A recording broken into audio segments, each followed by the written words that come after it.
Here's a song I wrote in Melbourne where it has a habit of raining just about all the way through summer. Sort of wishful thinking. It's called It's Almost Summer. I hope you like it. 1, 2, 3, 4.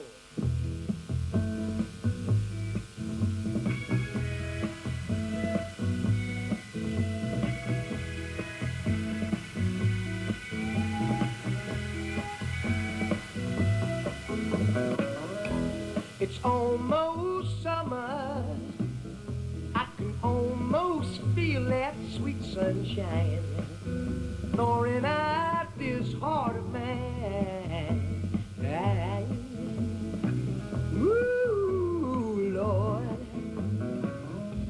it's almost summer. I will spend each sweet day slowly frying.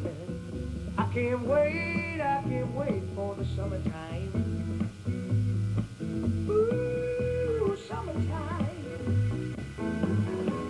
Living and loving life is so damn easy when days are sunny and skies are blue.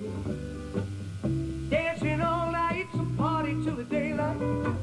Drink tequila sunrise with the morning dew. And you, my lady, making love in the sand while the surf keeps time. I can't wait for the summertime. Ooh, summertime.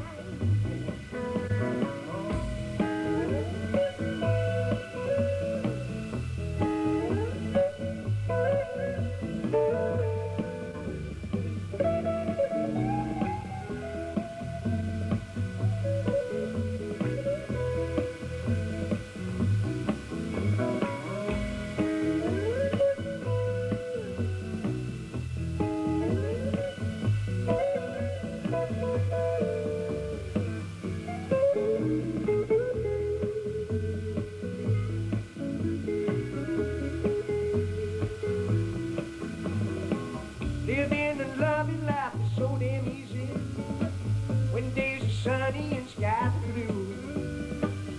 Dancing all night. When I was born in Manchester, my folks tried to migrate to Canada. Then the war came, and I was born just after the war in 1946. My mother had been a dancer and been involved in cabaret when she was much younger. My father was quite a good pianist. He'd never been a professional, but he was a good pianist. And I can remember music being in the family from when I was very young. You know, I think during the war and that period, people had very little else to do but entertain themselves by sitting around and singing. And I think I was born with that sort of feeling into me. I was always involved in music from when I was very young. And I used to sit on the toilet and sing. That was my big thing. I used to lock myself in the toilet, and maybe I should have stayed there. But I don't know. I really knew I wanted to be in the music business.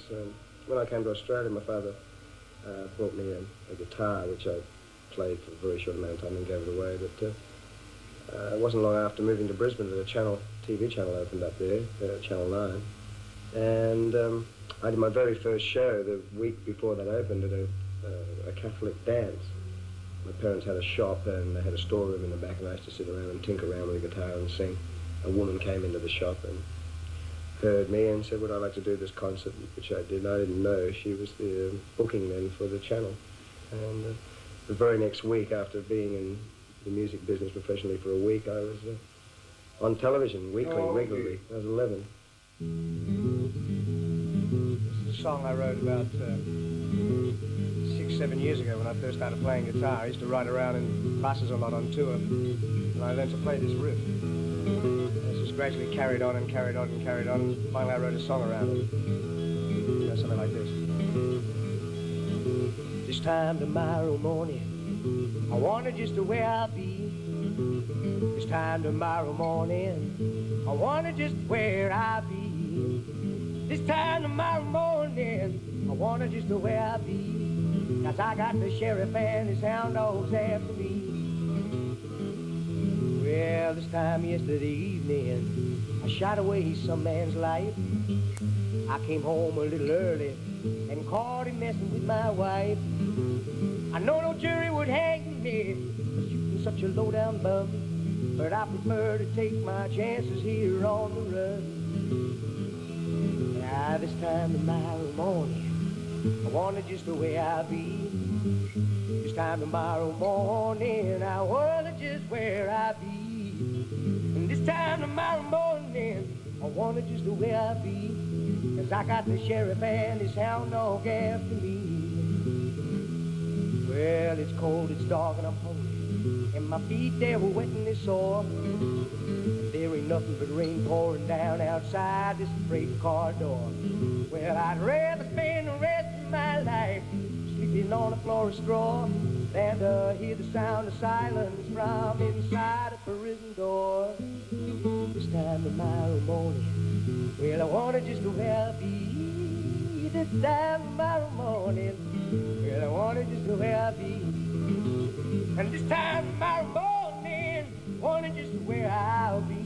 Got the sheriff and his hound dogs after me. All right.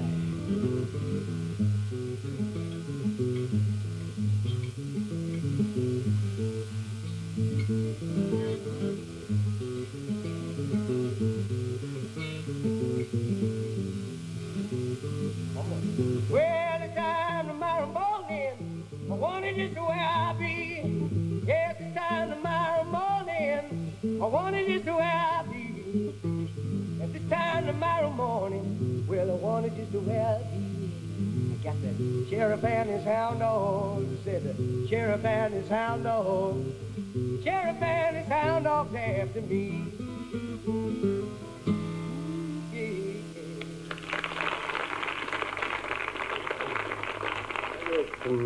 When I was 11 until I was about 16, I gave it away professionally for 2 years for school.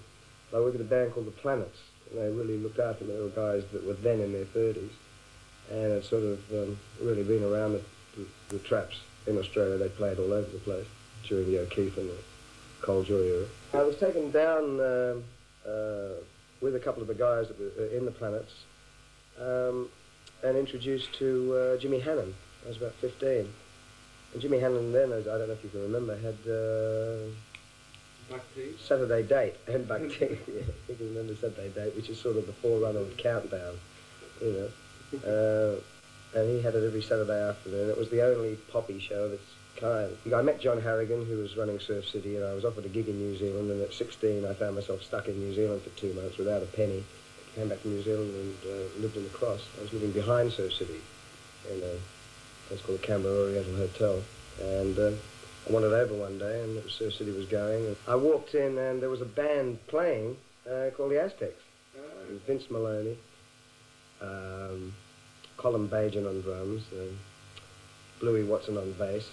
You got up and had a blow? And Tony somebody, I can't, not Tony Father, somebody else. Really, those guys were all about my age, 15, 16, and there was a guy with him about 25 who was running the band anyway. I got up with him and had a blow, and Harrigan heard it and said, listen, why don't we do something? We're going to put a record down. I thought, sure, you know. John Harrigan was running Surf City then? Yeah, he managed the place. And the thing is with Surf City was it was the only real showcase of, for people in the record business, in the music business, like myself, that's been in Australia. So while you were working there, it was continually peaking because it was putting through the place like averaging about 5,000 people. Some nights on a Saturday, they were averaging thousands on, you know, Thursday, Friday and Saturday nights. Plus they were doing Saturday afternoon and Sunday nights. I mean, it was a real boom. We'd, say, for instance, get a dozen songs off and play them for 2 or 3 weeks, and we'd actually ask the crowd, which numbers do you want us to record? You had a direct... We had a direct contact. People would go out and we were assured of selling 10,000 copies that week, you know.